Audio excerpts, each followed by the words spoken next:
სახელითა მამისათა და ძისათა და წმინდისა შვილისათა. ამით გილოცავ 12 მოციქულის ხსენების დღეს ყველაზე მთავარი ადამიანის ცხოვრებაში ეს არის გაანალიზება ჩვენ როგორ ამ ქვეყნიური ცხოვრების შემდეგ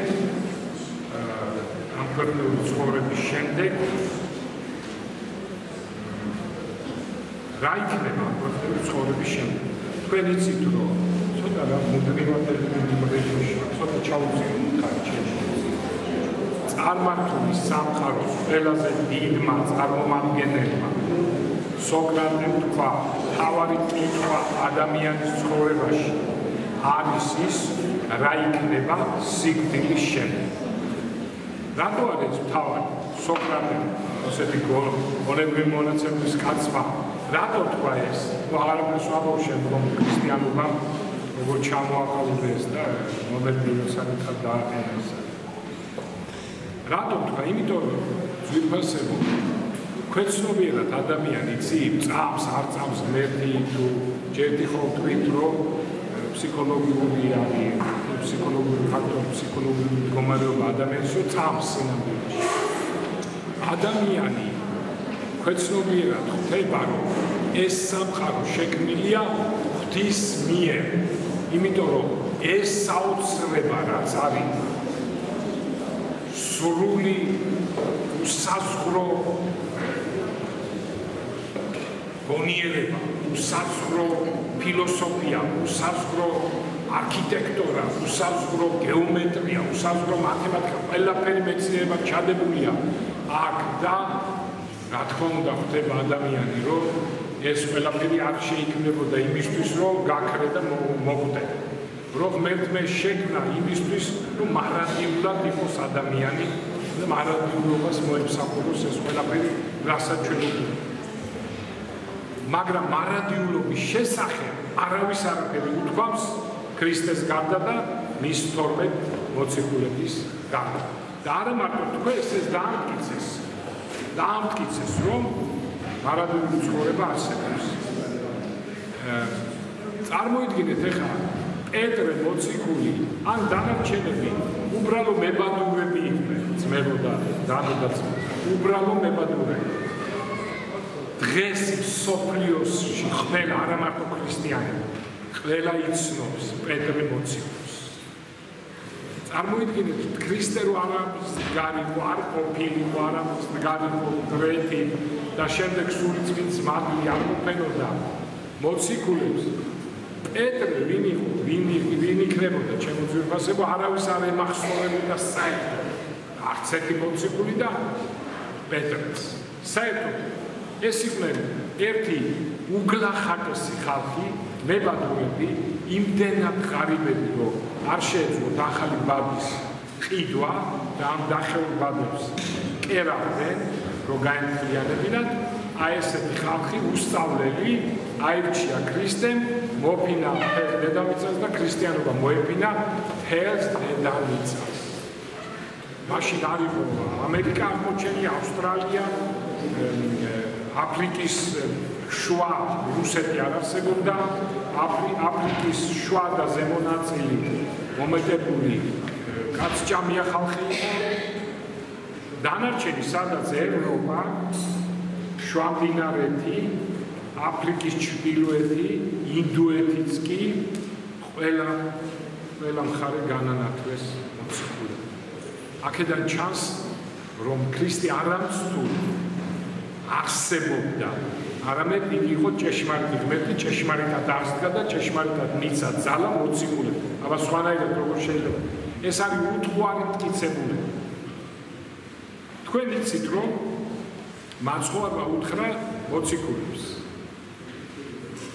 ჩემი დიდებით მოსვლის დროს, ან მეორედ მოსვლის დროს, ჩემთან ერთად დაჯდებით განსაკითხად მთელი კაცობრიობის. 12 დაღწია, ჩემთან ერთად. ეს სიმბოლურია ყველაფერი. 12 მოციქული რატო განიკითხავს კაცობრიობა? იმიტომ ჩემო ძვირფასებო დღესაც აი 8 მილიარდი ადამიანი ვისაც არ წამს ქრისტე განიკითხება 12 მოციქულის მიერ, იმიტომ რომ ადამიანმა იცის რომ ეს 12 უსწავლელი მოციქული მოეფინა დედამიწას და ჭეშმარიტება მოფინა. ყველას. ამიტომ ეს იმდენად საკვირველებაა რომ აი ზუსტად მოციქულები იქნებიან მაგალითი იმ უწყვნოთათვის და განიკითხებიან ისინი რომ არ მიიღეს ქრისტიანობა. ჩვენ ხედავთ საქმე მოციქულთა შორის საოცრებები ხდება.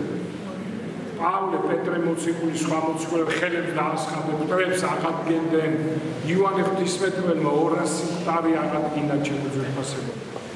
ეს 3 საუკუნე ხდებოდა ქრისტიანების დაჯვა წამება, მოწამეობრივობით თავდადება.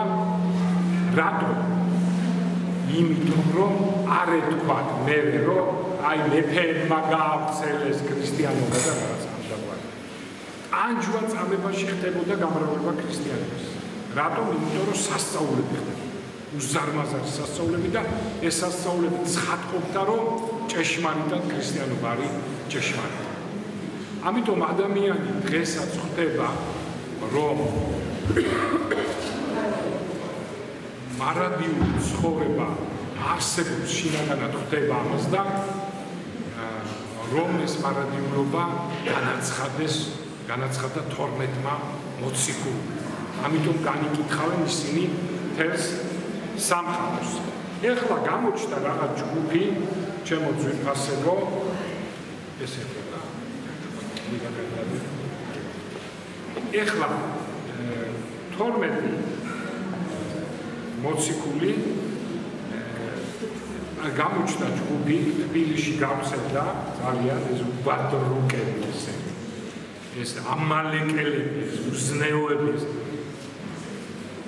და ბროშურებს ავრცელებენ და ვიღაც ლექტორები დადიან და ამბობენ როგორც უნივერსიტეტებშიც კი ზოგიერთი გესმით ხა რომელ უნივერსიტეტში განსაკუთრებით და ამბობენ და უმტკიცებენ ვითომ ახალგაზრდებს რომ ქრისტე საერთოდ არ არსებობდა ესო დამტკიცებულია მეცნიერულად აი მე რაც ეს არის დამტკიცებულია მეცნიერება რა თქმა უნდა ესეთი პრიმიტივი არ იქნება ქართველი სტუდენტი რომ ამ სისულელეს დაიჯერებს ჩემო ძვირფასებო მაგრამ თუ დაიჯერებ ახალგაზრდა შენ უბრალოდ როგორ მითხარ ინდა გეწყინოს ბაბის ტვინის ხარ და მეტი არა როგორ შეიძლება ესეთი რამ ხოდა ესეთი ხალხი გამოჩნდა და ეს არის უზნეო ხალხი ჩემო ძვირფასებო უზნეო ხალხი რომლისთვისაც სულ ერთია ყველაფერი ზნეობა